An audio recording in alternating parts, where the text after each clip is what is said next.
I Hate the News is the weekly news bulletin from I Hate Politics podcast, a show about a human activity we love to hate. I'm Sunil Dasgupta. It's January 13th, 2026.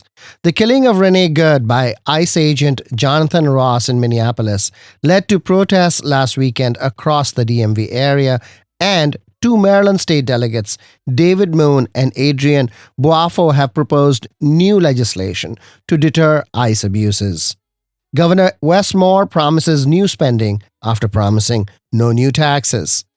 As the community considers MCPS's operating budget, the prospect of raising the salaries of part-time school board members from $25,000 a year to $56,000. The Baltimore Ravens let coach John Harbaugh go after 18 years. We have longtime Baltimore sportscaster Nestor Aparicio and more. Stay with us. You're still on to me when I'm alone, and then I start to feel it creeping up inside. I told myself that this was the last time. I think I'm losing my mind. I Hate Politics is a podcast about our neighborhoods, workplaces, schools and streets, and our local governments as they function in diverse and democratic societies. This means our politics are messy, dirty, sometimes corrupt, with often self-serving politicians. But no matter how much we may hate politics, we are never exempt from it, even when we refuse to participate. In fact, the purpose of politics is to keep society functioning precisely when we don't agree with each other, like now. Music for this episode comes from Montgomery County native and now DC-based singer-songwriter Kara Levchenko's two new single releases, Animal and Cosmic Love. You can find her and her music at karalevchenko.com. The way I'm wrapped around your finger feels so criminal. I sense you clearing from a distance, it's disturbing. No, make me a target like an animal. You're so suffocating, let me go. Oh, wow. The way I'm wrapped around your fingers feels so criminal. I sense you clearing from a distance, it's disturbing. No, make me a target like an animal. I said last week, and it remains so now. It has become harder to look away from national politics and focus on state and local news, as much as it is our mission to do so. The killing of Renee Good by ICE agent Jonathan Ross in Minneapolis led to a weekend full of protests across the region. We have seen this before last summer and fall. There seemed to be a lull there in November and December, but the Trump administration's authoritarian attacks are back. Venezuela and now Minneapolis, which has been invaded by 2,000 ICE agents in the name of immigration enforcement. The killings are only superficially incidental to immigration enforcement, by the way. They are intended instead to convey intimidation and uncertainty amounting to fear. Recall that ICE has, over the last several months, been advertising for new recruits, and short-circuiting the vetting and training processes have obvious consequences. State Delegate Adrian Boafo, currently in the running to replace retiring Democratic heavyweight Congressman Steny Hoyer, proposed a bill that will not allow ICE agents hired by the Trump administration to be recruited by Maryland law enforcement agencies in the future.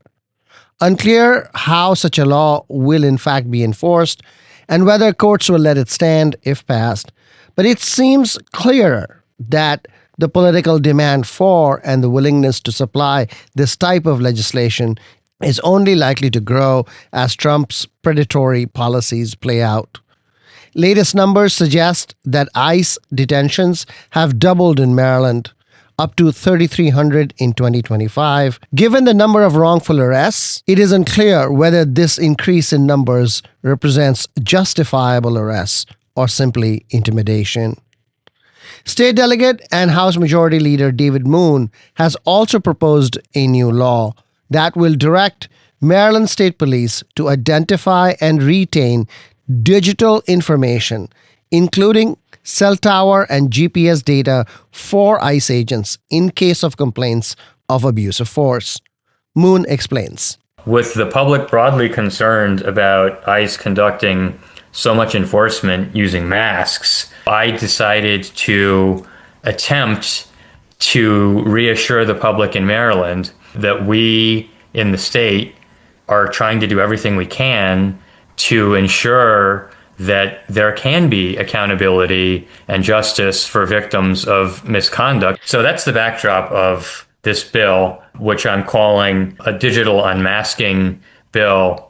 And it would have Maryland start building a data and identity profile for federal agents who are involved in enforcement activities where there's a serious and credible allegation of some violent or unconstitutional misconduct having occurred. That in those instances, and only those instances, the state would gather data like license plate data, GPS data, cell phone data, location data, image search results, the kinds of things that police and law enforcement use every day in their investigative tools. So, who determines whether an allegation is serious or not?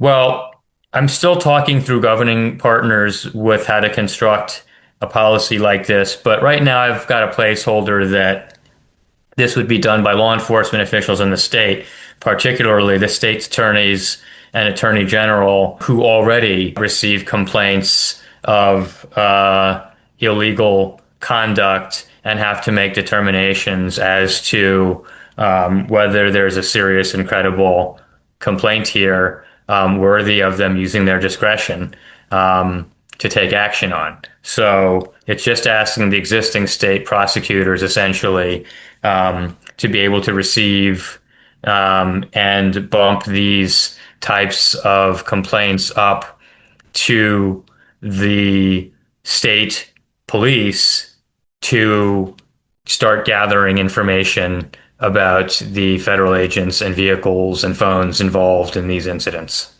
Is the Maryland State Police currently allowed to collect this type of data already?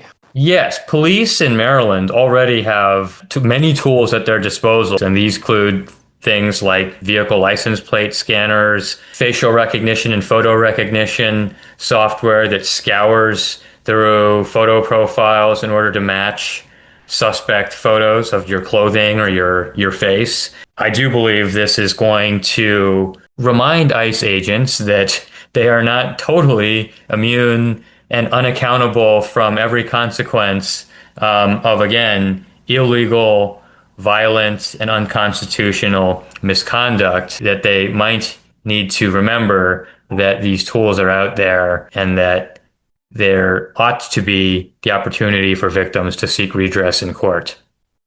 How different is your bill from the California bill that is the No Secret Police Act that they just passed? I don't know the details of the California bill, but I can tell you that much of the conversation about the anonymity of the ICE agents that we have been looking at has been about the masking itself.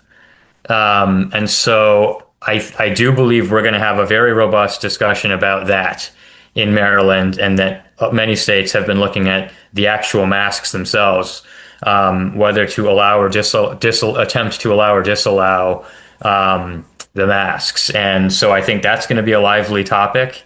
And I will flag that we have existing laws also on things like the feds are supposed to give advance notice to local law enforcement of the immigration enforcement actions. And that is a new law that was a new update to the law from last year, currently being ignored, which is where I think we run into some challenges. We're going to try and pass the policies we think and the norms we think we should create.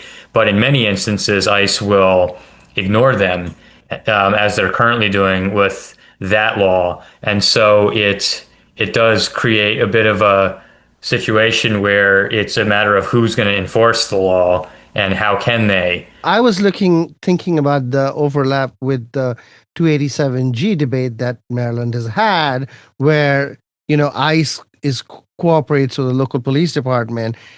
What do you think are the overlaps here? So that one will be interesting to see how we play out. The policy in Maryland for years has been really down to the county level, and it what we're talking about is what should the state's role be in regulating, if at all, the relationship between state, county, and local police and the feds on immigration enforcement. And again, for years, there wasn't a state policy. This was a matter for the local police or the state and local police to figure out with the feds themselves, with a default assumption that broadly immigration enforcement was a federal function, not a state and local law enforcement function. But of course, we've always had cooperation between law enforcement agencies here and there. Under the first Trump administration, and you'll recall, we had in that era child separation going on, and you had the Frederick police, for example, settling multiple lawsuits for hundreds of thousands of dollars because they were asking their resident citizenship status on behalf of ICE during very routine encounters like approaching a lady having lunch in a public park. So with that backdrop, Maryland stepped in and we banned one form of ICE and local police agreement that was specifically leading to local police going around profiling and asking people questions about their immigration status. But we left in place a number of other types of formal agreements with ICE under the so-called 287G section of law. So last session, the House passed a law in Maryland that ended those 287G agreements in a package with a number of other reforms. But the bill was not passed in the Senate. But I do understand from reading press accounts that they are interested in taking up this issue about restricting these 287G agreements in Maryland this session. So that's going to be a major topic is those 287G agreements. Do you expect support from your colleagues, particularly in the Senate, for this digital unmasking bill? I don't know. It's a novel topic, so I'm just now getting the concept out there. David Moon, thank you and good luck. Thank you so much. In your nature, baby, should've known. I thought I loved you, but I didn't know how. Think you've been lying to me all this time. Thought I could catch you in the crowd. After months of telescoping no new taxes in the 2026 election year, even in the face of a $1.4 billion projected budget deficit, Maryland Governor Wes Moore has announced a series of new spending ideas, some of them pretty big, which raise concerns about where this money is coming from. Last week, the governor announced a $373 million increase in state public education funding for the fiscal year 2027 over the 2026 number. The governor also announced a record $124 million in funding to support law enforcement through the State Aid for Police Protection Program, which goes to local police departments. Further, he introduced his housing bills package, including the Maryland Transit and Housing Opportunity Act, that will eliminate minimum parking requirements for new developments near transit, allow mixed-use housing in about 300 acres of state-owned land near a transit station. The legislation is also expected to expand financial incentives for transit-oriented development, but again, unclear where the money is coming from. Another proposed bill from the Moore administration, the Starter and Silver Homes Act of 2026, is hoping to help build new homes that are 30% less expensive than the market. Lastly, the governor has announced new agreements with the state's public sector unions that give the state's 11,000 employees, which includes healthcare workers, police, and firefighters, an average pay increase of 2%, totaling $37 million.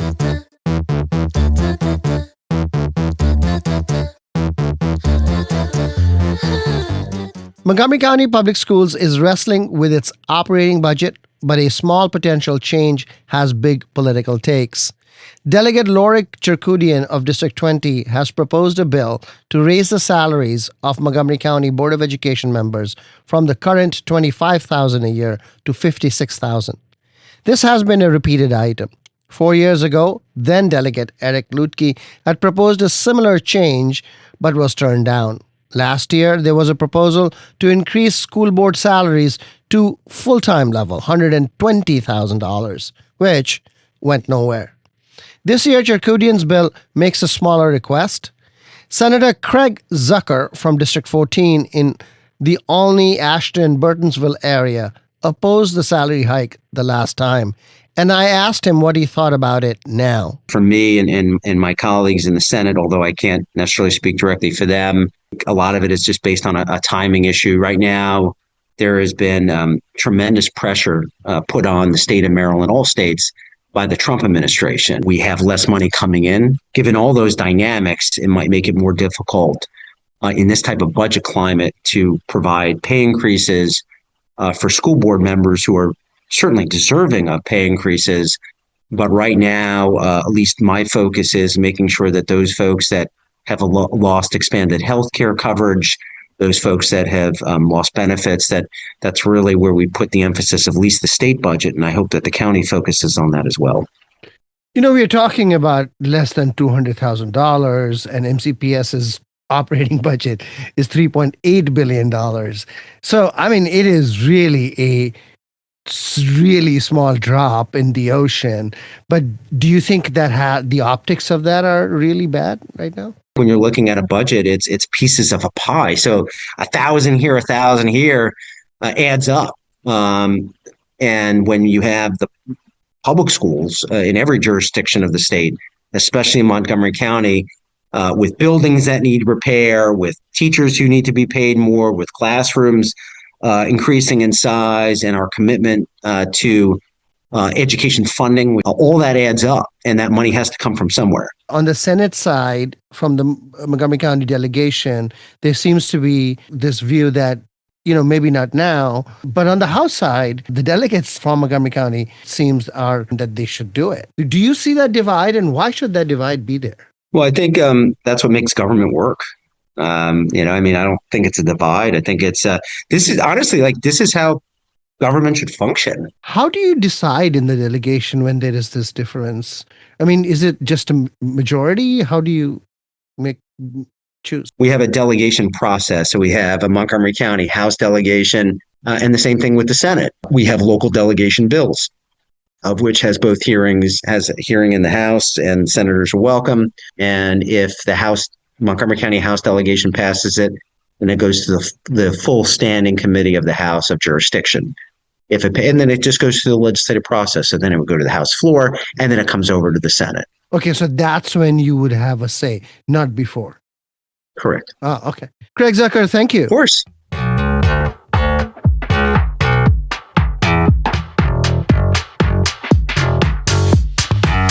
There is an old question in Maryland that divides sporting loyalties by whether you subscribe to the Washington Post or to the Baltimore Sun. I imagine subscriptions to both newspapers is way down these days. But John Harbaugh's departure as the coach of the Ravens after 18 years at the helm is noteworthy everywhere. Nestor Aparicio, a longtime Baltimore sportscaster, took the opportunity to write a Dear Steve letter to Ravens owner Steve Bisciotti, which, if you are interested, is on LinkedIn. I followed up with Aparicio. 18 years after John Harbaugh came to the Baltimore Ravens, he has left. What is that legacy? His legacy did a lot of winning here. He made the team relevant every year, kept the team. I'll say this for John, 18 years into this, the best thing I can say about him is they were always prepared to play. I mean, literally, sometimes injuries would set in and they would have to play second team players. Sometimes those players weren't good enough. Listen, the reflection of John isn't for me as a journalist on him, who I don't think much of his integrity. John was a guy who is not just cut from the Trumpian cloth. He and his brother visited Donald Trump this summer. I can't imagine, doesn't go over well with the Venezuelan and me. It didn't go over well with me with John Harbaugh when I was in his office 5 years ago, and he's referring to the China virus and speaking all of these Fox News Trump talking points the first time around before I was about to put a mask on and bleach was going to be injected, right? All of that. Do you think Harbaugh lost the locker room? Harbaugh lost everybody. But do you think it came down to choice between Lamar and Harbaugh for Bishotti? Well, this is what I'm saying. Like, Harbaugh has said to me forever, I pick my coaches. Steve doesn't pick my coaches. And there have been times where he's fired coordinators in the middle of the season, and the first question is the owner meddling? For years, he has told me, I pick my coaches. It's in my contract. It's in my contract, he would say to me, burr up and like do the John thing. And if Steve came in and said, I don't like your coaches, then John says, you don't like me.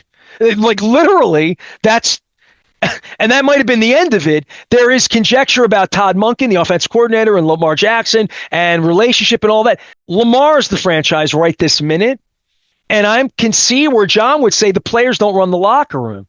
I mean, there's conjecture that they used to practice later in the day because Lamar just liked to sleep in or didn't like coming in, there's all of these stuff, but they did practice later in the day once Lamar came, not to mention the off the field stuff with Justin Tucker and Ray Rice and like all of the awful crisis managements they've had beyond losing football games. John has been an outstanding leader through all of that, an outstanding football coach through all of that. But I do think 18 years into this, the quarterback is the most important person in the franchise. And if you had to pick one or the other, pretty clear they picked Lamar. They weren't going to back that up. And John had fallen out of favor here to the booing of the crowd, the emptying of the stand. They lost 6 games at home this year. They lost on the field goal last week in Pittsburgh. All the bad losses and the bad vibes for John. Why do you think they were losing? You know what, my man? People bet on this and whatever. They missed the kick, man. You know what I mean? Let's not make this more than it is. They've had a couple of losses that were officials blew a whistle on a play. I mean, that's why we talk about gambling on this. To some degree, they had some really bad luck this year, and you could chalk that up if you're going to keep the coach, if you're going to hold the coaches accountable. Here's the one thing we talked about on the radio last week before the firing and even before they lost to the Steelers. And this is Luke Jones is if you're really a Ravens person, follow Luke Jones. He reports on the team. Right. He has a credential. I do not. And Luke and I were talking about the fans and the anger of the fans, which was palpable after the loss. They're fans. They haven't won in the Lamar era. That's disappointing to Lamar. It's disappointing to everybody, right? It's disappointing to Steve Bishotti. It's disappointing to everybody. The notion that Lamar would be so unhappy that he would say, I don't want to be here anymore. It's not fun for me. I don't like the coach. Something else would be more attractive to the quarterback. If he felt that way, it'd be over for them, right? They then would no longer have him. It'd be over.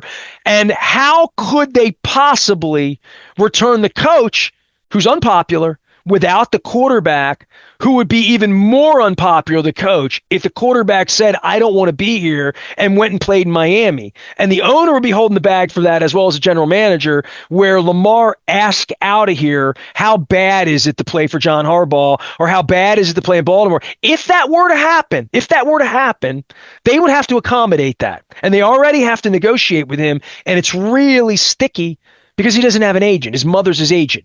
So moving him and trading him and all of that, they're more at the point where they're appeasing him and they have to give him everything he wants. I don't think he's going to pick the next head coach. I don't think Steve's going to allow that. But they're going to have to pick a coach that's a Lamar whisperer. And I think that that's at the heart of all of this, is they need to get the most out of that talent at this point at 29 years of age, generational talent, should be a 3-time MVP. I mean, you're asking at the heart of why John Harbaugh's not the coach today. I think it's somewhere in between 18 years, a long time, other gigs, Lamar Jackson, the coordinator, the power struggle, the disappointments, and just I don't think Steve Bisciotti wanted to fire John Harbaugh on Tuesday morning, and I don't think John Harbaugh told his wife, this might be my last day as the coach. This thing feels like it got a little out of hand behind scenes and just said, this just isn't working. Looking forward, an offensive-minded coach or a defensive-minded coach? Which one? In my mind, I would say you need someone that can communicate with Lamar. Because there's not. So it's not even the plays. It's just Lamar Whisperer. If you don't have that, they're not going to win anything without Lamar. That's the sport. But is a defensive coach a better Lamar Whisperer or an offensive coach, or is it a defensive unrelated? coach that falls in love with the owner, that's the right mind, that says, here's the quarterback coach I'm bringing, here's the OC I'm bringing. Lamar will love this offensive coordinator who he's in the room with primarily, and the quarterback coach he's in the room with more. And philosophically, these guys are going to run the Lamar offense, and I'm going to bring you the defense of the like, I don't know what they're thinking. In my mind, I want a quarterback whisperer. I want a coach that sees the game in the fly in the last 2-minute, 4-minute offense to be that guy.